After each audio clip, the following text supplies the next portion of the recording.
Guys, ये तो आप सभी जानते होंगे कि गांधी जी आजादी से पहले प्रधानमंत्री पद के लिए जवाहरलाल नेहरू के नाम पर मोहर लगा चुके थे। लेकिन अचानक से ऐसा क्या हुआ कि बंटवारे का वक्त आते ही वो नेहरू की बजाय जिन्ना को प्रधानमंत्री बनाने पर जोर देने लगे। जी हां गाइस, 16 अगस्त साल 1946 को जब मुस्लिम लीग ने डायरेक्ट एक्शन डे को मनाने का ऐलान किया तो पूरे देश में दंगे भड़क उठे। केवल 2 दिन के भीतर कोलकाता में 4000 से ज्यादा लोग मारे गए, हजारों लोग बेघर हो गए और तब पूरा देश सांप्रदायिकता की आग में जल रहा था। ऐसे में तमाम बड़े नेता शांति की कीमत पर विभाजन के लिए तैयार होते जा रहे थे और तब विभाजन से बचने के लिए गांधी जी ने एक रास्ता सुझाया। यह रास्ता था जिन्ना को भारत का प्रधानमंत्री बनाना।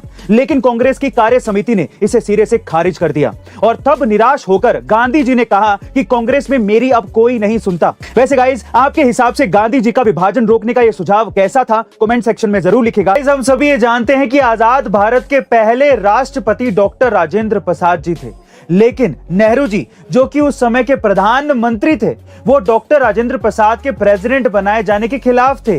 जी हां गाइस, आप ठीक सुन रहे हैं। नेहरू जी पश्चिमी देशों और उनकी सभ्यता से प्रभावित थे, जबकि राजेंद्र प्रसाद जी की इमेज हिंदुत्ववादी नेता की थी। नेहरू जी राजेंद्र प्रसाद जी की जगह पर सी राजागोपालाचारी को प्रेसिडेंट बनाना चाहते थे, जो कि पहले ही भारत के गवर्नर जनरल के रूप में अपनी सेवा दे चुके थे। और दूसरा कारण यह था कि इन दोनों के सैद्धांतिक मतभेद भी थे।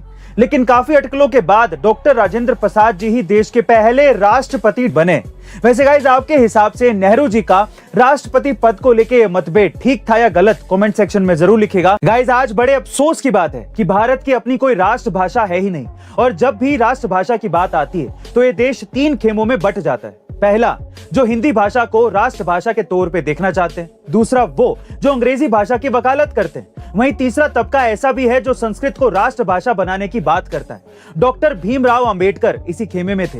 हिंदी अंग्रेजी भाषा के विवाद को खत्म करने के लिए बाबा साहेब संस्कृत को राष्ट्रभाषा बनते देखना चाहते थे। वो ये कहते थे कि संस्कृत सभी भारतीय भाषाओं की जड़ है, जो सभी क्षेत्रीय भाषाओं के बीच एकता की कड़ी का काम करेगी। आप में से कईयों को यह सुनकर आश्चर्य हो सकता है, लेकिन साल 1949 में जब संसद में राष्ट्रभाषा पर बहस चल रही थी, तब बाबा साहब अंबेडकर और नसरुद्दीन अहमद 2 ऐसे नेता थे जिन्होंने संस्कृत का पक्ष लिया था। वैसे गाइस, आपके हिसाब से कौन सी भाषा राष्ट्रभाषा बनने लायक है? कमेंट सेक्शन में जरूर लिखिएगा। और ऐसे अमेजिंग वीडियोस के लिए शेयर, सब्सक्राइब एंड लाइक। मिलते हैं अगली वीडियो में।